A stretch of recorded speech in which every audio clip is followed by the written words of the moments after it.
Pour remplacer les énergies fossiles et faire baisser sa facture d'énergie, la ville d'Embrun a décidé depuis quelques années de se tourner vers une de ses ressources les plus proches, la forêt.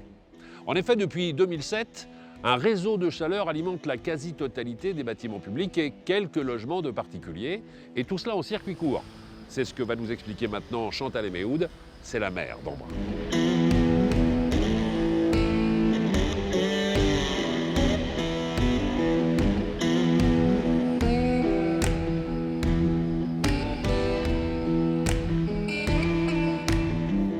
Bonjour Madame le maire. Bonjour Stéphane. Ravi de vous rencontrer. De même. Et merci de nous accueillir dans cette belle ville d'Embrun qui devrait être un exemple pour les autres communes. Parce que vous avez été pionnière dans une démarche qui consiste à installer un nouveau réseau de chaleur.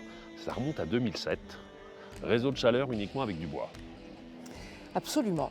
2007, première création de la première chaufferie publique, la première d'ailleurs communale en région Provence-Alpes-Côte d'Azur. Mais en réalité, le projet a commencé à germer dans mon esprit au cours de mon premier mandat, dès les années 2001-2002.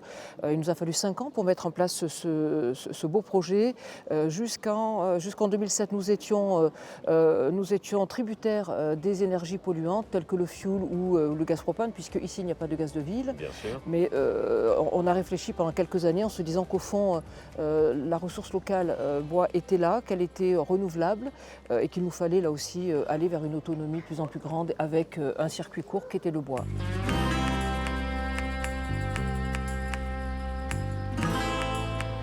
En 2007, c'est la première chaufferie. Il y en a eu d'autres depuis. Tout à fait. 2010, deuxième chaufferie bois à la gare.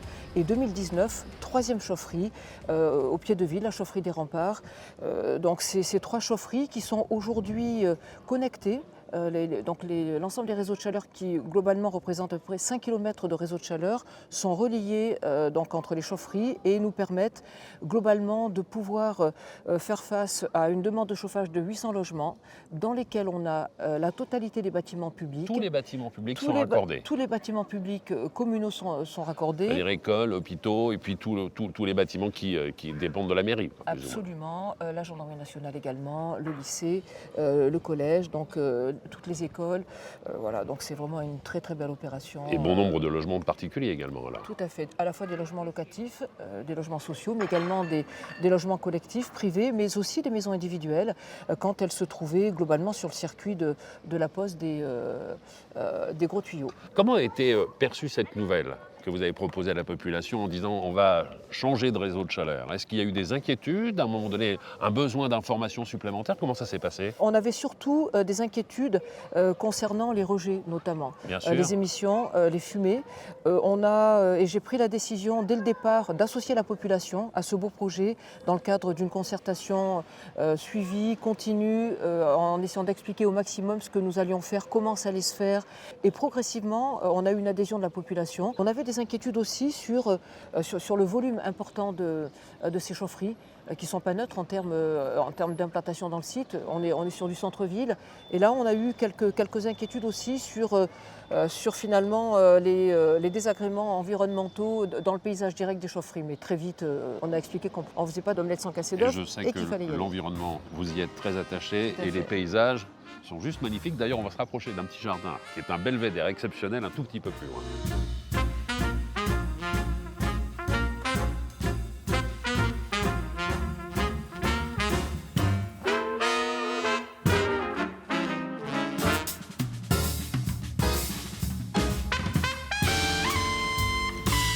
Alors quand on parle de ces chaufferies, est-ce que c'est très gourmand en bois? Il vous en faut beaucoup de bois pour pouvoir les alimenter, ces chaufferies? Oui, il nous faut 3000 tonnes de bois déchiqueté pour pouvoir alimenter les chaufferies, ce qui est une grosse quantité. Ça représente plus de 10 000 mètres cubes de bois. Mais ce bois, tout en alimentant et en chauffant les logements collectifs et individuels, permet de faire de grosses économies en matière de rejet de CO2.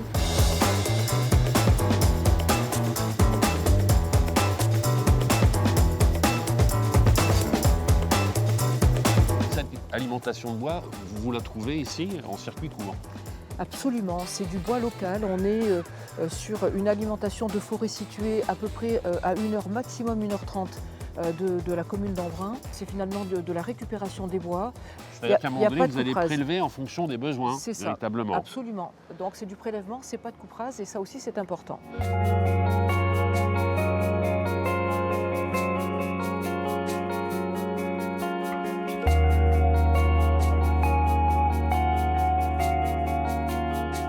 C'est une vraie démarche environnementale, vous le disiez tout à l'heure, voilà, c'est par rapport au carbone, par rapport à tout cela, il y a une vraie volonté de faire mieux que ce n'était le cas par le passé.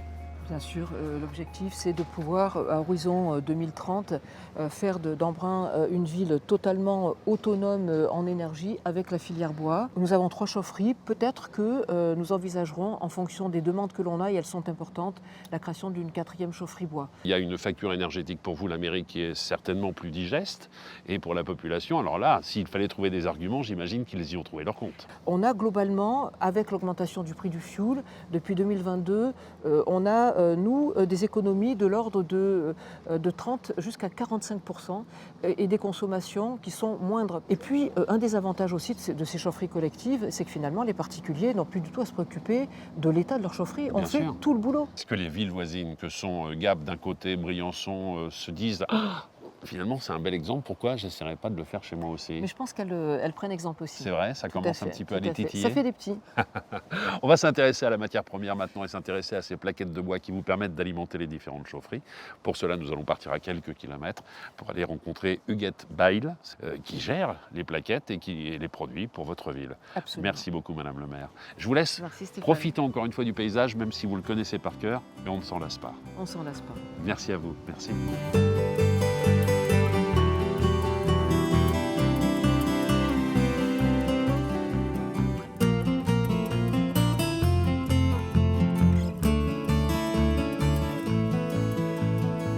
Mais avant cela, et puisque nous parlons chauffage, allons prendre la température auprès de la population d'Embrun. Sont-ils pleinement satisfaits de ce nouveau réseau de chaleur? Allons interviewer Tanguy. Il tient un hôtel-restaurant et allons rencontrer tout de suite Roger qui nous accueille chez lui.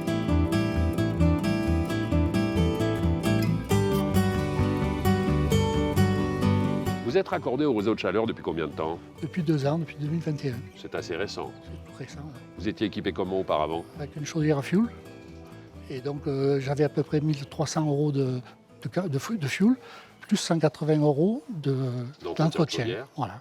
Et aujourd'hui? Aujourd'hui, on est à 600 € de consommation, plus 500 €, 490 € exactement de tuyauterie, de raccordement étalé sur une vingtaine d'années. Ça fait pratiquement 40% d'économie. Ah ouais. Et surtout, plus de soucis. Plus de soucis, pas d'entretien, de chaufferie, quoi que ce soit. Aujourd'hui, j'ai l'impression que vous êtes un homme heureux. Ah, épanoui.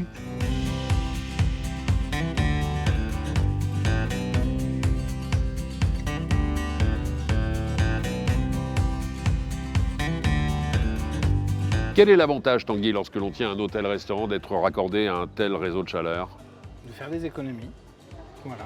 Vous le sentez considérablement? Ça nous permet de pouvoir jongler en fait entre le réseau de la ville, l'électricité et éventuellement, si besoin, le fioul et en dernier recours, les pompes à chaleur. Le fioul, vous l'avez en secours? C'est vraiment secours, au cas où il y a une coupure au niveau de la ville. Est-ce qu'avec un système comme celui-ci, je garde mon autonomie si je suis frileux? Est-ce que je peux augmenter la température dans la chambre dans laquelle je suis? Avec ce système, vous pouvez tout à fait garder la température que vous souhaitez dans votre chambre. Vous êtes totalement autonome en fait.